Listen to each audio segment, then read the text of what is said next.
Bell Day is our monthly game night. We've had it since we were in 10th grade. We started with the usual board games, moving to cards, and of course, the random person-to-person drinking games after we turned 21, where chaos always ensued. Now in our 30s, we mostly meet up virtually because of our busy schedules. Today is the first time in half a year the five of us have been able to link up in person. Lincoln, our resident social media influencer, signed a brand deal with a new gaming platform that asked her to beta test their new game with a group of friends. And that is where we begin our night, each of us finding our way to a swanky building downtown with a red carpet literally laid out in welcome. "All right, my gentle people," Lincoln said, giving us a wink. "Let's start Bell Day." We smiled as the four of us entered the lobby, eager for a night of fun. In the lobby, a tall woman with blonde hair greeted us. "Welcome. My name is Leah. I'll be your gaming host this evening." She turned, leading us down a posh hallway. At the end stood a set of large doors with long, white, glossy door handles. Men stood on either side of the doors, opening them as we approached. The room was brightly lit with 5 touchscreen consoles in the middle of the floor primed for us to use. "When you are ready, please stand in front of the screens," Leah gestured. To my right was a bar and a table laden with all of Lincoln's favorite foods and drinks, to which she acknowledged with a squeal. My eyes roamed over the waitstaff who were either preparing trays or hovering near walls, eyes trained on the 5 of us. Something about the way they stared at us made my heart twitch. Turning left, I met eyes with Sage, who gave me a slight nod, signaling that she, like me, felt something was off. Past Sage, there were several sofas and leather chairs in a semicircle facing the gaming console.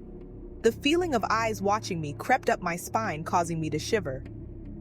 "If you're cold, I can have someone bring you a sweater or a jacket," Leah said in a smooth voice. I looked her, plastering a smile on my face. "I'm okay, but I think I'm starting to feel the day."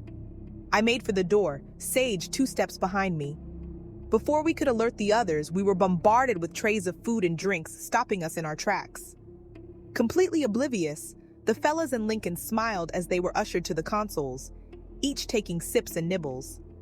The waitstaff near Sage and I smiled eerily, trying to force drinks and food in our hands, while also seamlessly steering us to stand in front of the consoles. "I promise this won't take up much of your time," Leah spoke. "This version of the game was created to last only an hour."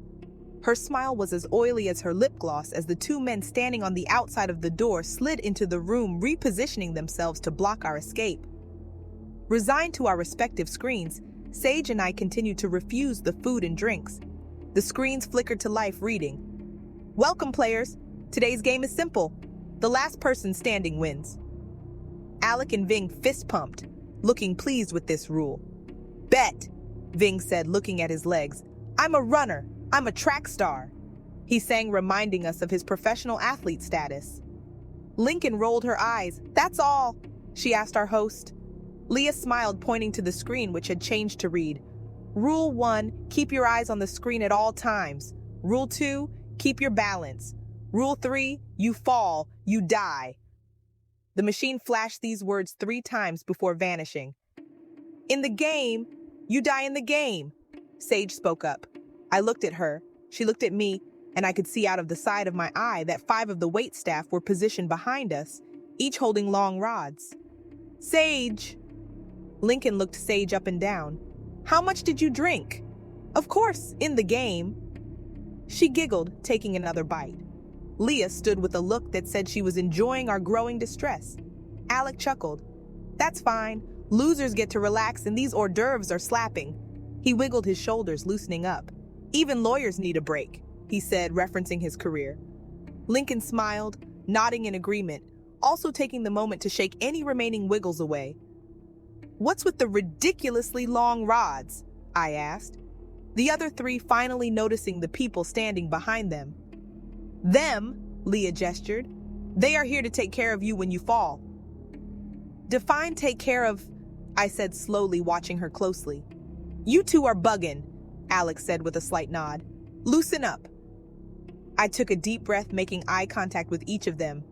"Mystical," I said, humming. "Been so long?" And with that, the mood shift between the 5 of us was complete. "Like he said," Ving winked. "You buggin'." Is everyone ready? Leah asked. Ready, Lincoln sighed, her eyes saying, I just wanted one night of fun with my peoples. Our monitors began counting down from 10. The 5 of us exchanged looks, nodding as each number counted down. 6, 5, 4, the game chanted. On 3, the 5 of us moved in unison, grabbing the people behind us, then shoving them in front of the consoles. At the count of 1, a bar encased their waists, keeping them in place. Not taking a second to consider what was happening, we ran for the door. Lincoln grabbed a tray, swinging at the guard to the left, boxing his ear. As he crumbled, Alec kneed him in the face. There was a loud crunching sound as he fell to the ground. The guard to our right moved his gun in our direction. Alec sped up, pushing him back with a frontal kick. The man grunted as he began to recenter himself when Sage came around with a wine bottle, smashing it in his face.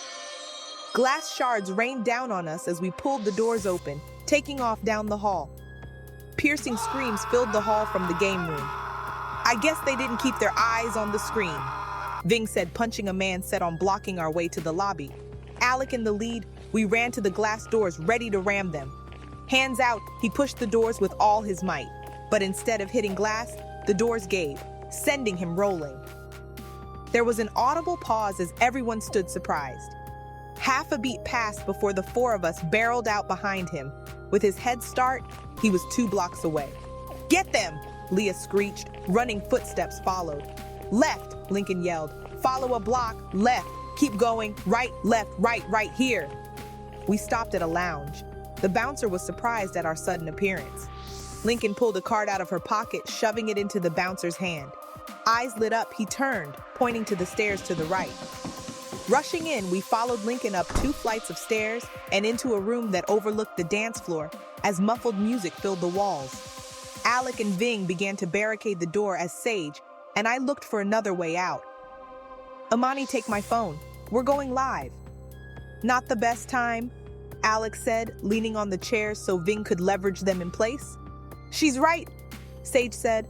The fastest way to get help and or stop them from chasing us is to call attention to ourselves. Lens on Lincoln, Sage looked out the windows, eyes scanning for our pursuers. We listened as Lincoln conveyed what we'd experienced, repeating that we needed help ASAP. At first there was confusion, then laughter with many assuming we were pranking them, then concern as someone started banging on the door. Seconds later, a shot rang out, the bullet clipping Lincoln's ear. Blood sprayed the camera as we all hit the floor. Oh, Lincoln, I'm your biggest fan, Leah called out. I do follow you, of course. A live stream for help, really. She chuckled. Open the door and return with us before I let my guys send more rounds through. On the floor, Alec took the scarf he kept in his back pocket, wrapping it around Lincoln's head, carefully covering her right ear. Sage crawled over. There's about 6 of them guarding the door, she said, pointing to the window as 3 more shots came through the door. The music cut out as screams and panic filled the building. You have nowhere to go, Leah rang out. She's right, Ving said, looking around the room. Lincoln carefully touched her ear, getting to her knees. Bruh, she said, lifting the corner of the rug, exposing a button on the floor. Pressing it, a door swung open 3 feet from the main door. Move your asses, I said, pulling Lincoln up. Seconds later, we'd crossed the room and closed the door before the next round of shots came. Heart in my ears, I held onto Lincoln, who paused, breathing deeply. There was a crash and scream. Where are they? Leah bellowed, followed by more bumps and thumps. We quickly made our way down the stairs, exiting through a side door that led to a crowded sidewalk. There should be a van waiting for us a block up, Lincoln said, pointing up the street. Who are you? Sage and I said in disbelief as our eyes scanned the crowd looking for Leah and her gun-wielding staff. The baddest. That is who I am, she retorted, pulling me to a stop at a black van. The driver, a short elderly woman with green box braids, ran around, opening the door. To the ER, Miss Parker, Lincoln said once we were all settled. Miss Parker nodded, driving off. And the police? I've already called, Miss Parker said. No, but for real. I said, who are you? First the card at the lounge, then the secret exit, and now a getaway van. I told y'all I partnered with several clubs around the city. At that one, the owner likes to move discreetly. Lincoln's eyes closed as she held her ear. As we drove, police cars sped past us, heading to the lounge. Anxiously, we rode in silence, Alec and Ving looking out the rear. Finally, at the ER, we discovered the bullet took a bite out of Lincoln's right ear. The new divot now memorabilia for this crazy night. Sitting in a semicircle around Lincoln's bed, we talked to the police, telling them every detail from the location to how we managed to get away. And then we woke up.